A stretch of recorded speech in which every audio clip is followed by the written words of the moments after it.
happened, the Coast Guard knew that there was no way that this was an accident. Different people in my command and in my like direct supervisory chain, like everyone around me knew that there had been a difference in that year that I had at least been like declining mentally pretty bad. And so they knew that it was absolutely not an accident. So they went through and they were able to find different things to get a court order to have the kids removed from the home and to have me removed from the home at the same time. When I went home with him, I went home with him on December 2nd of 2022, and I was taken from my home May 24th of 2023. He took care of me for that long. And my only thought during that time was there wasn't anybody that I was able to report it to. Like, he had had me so broken down mentally that I was too scared of what might happen if I said something and he's not there with me. He's at home with the kids. What's he going to do to the kids? Is he going to take off with the kids? Like the anxiety that came from thinking about getting help. It just, I was so different mentally. I was a very different person than what I am now. This has taken a lot of work. But at that time, I would very much say that I had Stockholm syndrome bad. It was very bad. It was hard for me to leave. It was hard for me to come forward because all I could think was, what's going to happen? What's going to happen if I do all of this? And I just wanted to go back. And I asked to go back. And it's crazy to think that after I am thousands of miles away in a safe place, I know that my kids are safe. Even then, it still took a couple days for me to be like, okay, let's try to get better. So that was a really difficult thing. And that's kind of one of the harder things to admit is that a lot of people, they finally just know this is enough and they go. In my case, I had to be removed from that, but it was because of the tie and the hold that he had over me. Financially, you mentioned children. I went through that. I was the first time I experienced it again was mostly verbal, but I was down to 110 pounds. I'm 5'8", by the way. Eating disorder, working out two Wow. hours, constantly looking in the mirror because he always called me names, told me I was ugly. You're fat, ugly. Who would want you? Just belittled me, belittled me, belittled me. And then the day he blew up, he told me he was having an affair, and he's the one that punched the holes in the wall. Um, I remember I quickly just went into survival mode, and it was like, I've got to do what it takes to make sure my kids are taken care of financially. Never once in my mind was I thinking there's a huge support system of people out there that will help me. I felt so alone, and I was like battling this person who, like you said, he's up here and I'm down here. And so I feel like that's sorry. I feel like that's like, as I hear these stories, that is, they all align with that, right? Like, Hmm. you're no one without me.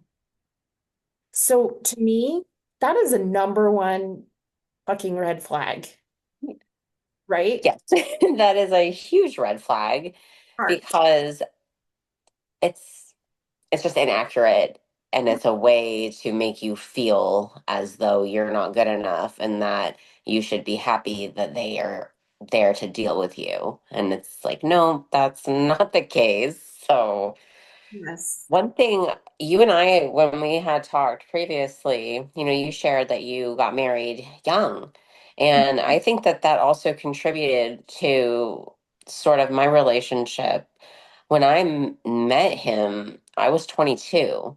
We got married when I was 23. We were together for a very long time, and he was older than me by 11 years. Yep. There were just all of these things. And the thing is I'm also a very go with the flow person. I'm a giver. I'm a mother. I've always been a mother. So I like for my family to be, if my family is good, I am good. And that's how it was. And I was taken care of. And he always seemed to adore me. Like people would use those words. He just adores you. You can tell how much he loves you. And for the first 9.5 years, I did not see a problem at all Mhm. with our marriage. And then he just started like, just, it's like a switch flipped. And I think honestly, he had a mental snap and I just didn't know it. And it just got out of control. But I do think that he went crazy. I mean, I don't know how else to explain how you fake it for 10 years. I'm not sure at all, but I know what happened. One thing that I have, and just discussing our story, I want everyone listening right now to realize we are sharing this not from a victim mentality state, but we are educating right now because Yes. like I said, every story that I hear, they align. It's very much the same. It's like it's the same person, the same going, I was going to say man, but it's not always men, but going around and victimizing women. Right. It really is like they took a page out of a book and they're all following it, right? Yeah. There are certain signs and red flags that they all demonstrate prior to the attack. And one thing that sticks out for me is with my second marriage, that's where he beat me. He actually told me he was going to kill me on my honeymoon. And I had roses delivered to my office constantly. I never had a desk without fresh roses. And we're not talking just small bouquets. We're talking like huge bouquets of flowers. I had a 3 carat diamond ring on my hand. I was expected to be in contact with this man from the first time I woke up in the morning until I went to bed. Like it doesn't matter. It did not matter where I was, who I was with. It was constant contact. The Hmm. signs. He later said to me, now everyone in your office knows you're taken because there are flowers on your desk. But at the time, I'm thinking, oh my God, look He how lucky loved me. he adores me.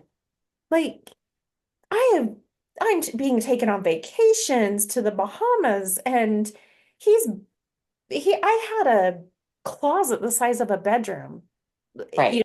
know, built for me. Like this house was just all custom Christine, like a princess castle. Yes. They they start with that, right? They're conditioned Hmm. you to where you're like, oh, he just thinks I'm the greatest thing ever. And Right. uh later you find out, no, this was all premeditated. This is control. Absolutely. Because whenever it then starts to flip, so the love bombing, and that is very much what it is, because they make you feel so, so good. But then there's always a flip side to it. They know how to take it away. And then you want that back. And so you're going to be like, what did I do? Because you weren't different until this happened. And then a lot of women, especially, we like to overthink everything. So that doesn't help anything. And they run off of knowing that. They're so narcissistic that how could we not want to come back and deal with their bullshit? But they don't look at it that way. It's almost as if I always felt good about my relationship. But looking back, I feel as though I was his favorite toy. I was his favorite possession that he had. The kids were his possessions. We were his trophies. Look, I have this life. I did these things. But I don't ever feel as though there was a genuine, like, love now. It doesn't seem like that's even possible with how everything came out. So I'm not sure. It's as you're saying that, I'm again relating like I was the trophy. I mean, in my situation, the guy that actually did beat me, he was this big 300-pound guy. Like he was way bigger and stronger than me, right? Right. And I was this, cute little tiny blonde that took care of herself, was like um the trophy wife, I guess. And Yeah. take that as being conceited, whatever, but that's what I was in his eyes.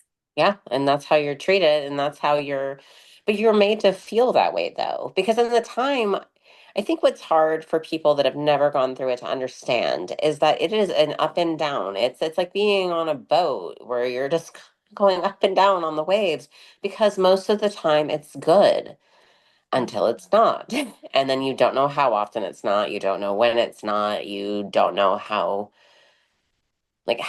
much more frequently it happens until we are in a bad situation. Right. With me, there's one incident that sticks out. I actually postponed our wedding because 2 weeks before the wedding, he got in my face. And again, I mean, I seriously, that's the only argument I can ever remember until after the incident happened. But he got in my face and over kid stuff, and my son walked in, and my son was like, "Get out of my mother's face." Like, what are you doing? Because it was blended family.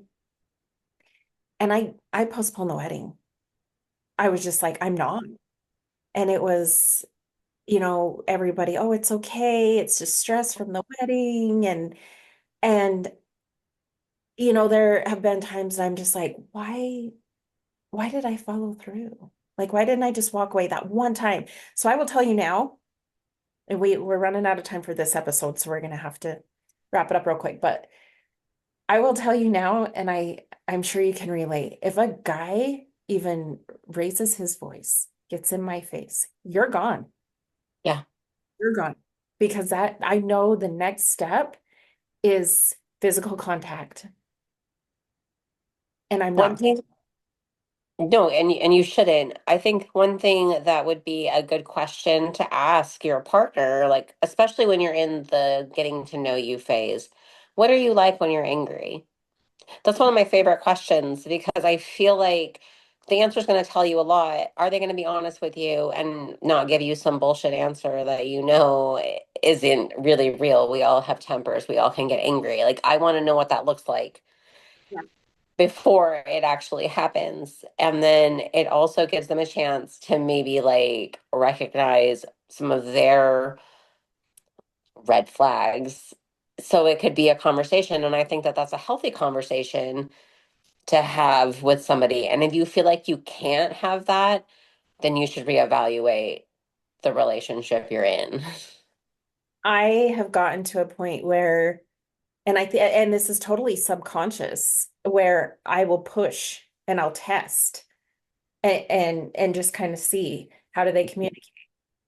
If I bring up hard conversations, how are they going to handle it? Right. I, Exactly. I didn't do that with that guy. I just kind of put up with the shit. I never argued with the second husband at all. The first one, I told you we were high school sweethearts. Anyway, I mean, that was 20 years of being with someone that I grew up with. And it's like, never in a million years did I think he would. I mean, he didn't physically make contact with me per se. It's still abuse. But never in a million years would I have thought like he's he's gonna be my biggest enemy, No, you, you know? it's something that you can't actually imagine happening because at one point you built such a beautiful life together, so you can't imagine them burning it down. It doesn't even make sense that they would do that. So of course it's like we're always blindsided when it happens, but really it was always there. But we were just focusing on this part whenever all this stuff was actually happening. So, Yes. Well, we are running out of time for this first okay. episode. Thank you so much. Everyone, join us for the next episode where we will continue this conversation. Thank you again for listening. Love you all. And until next time, bye.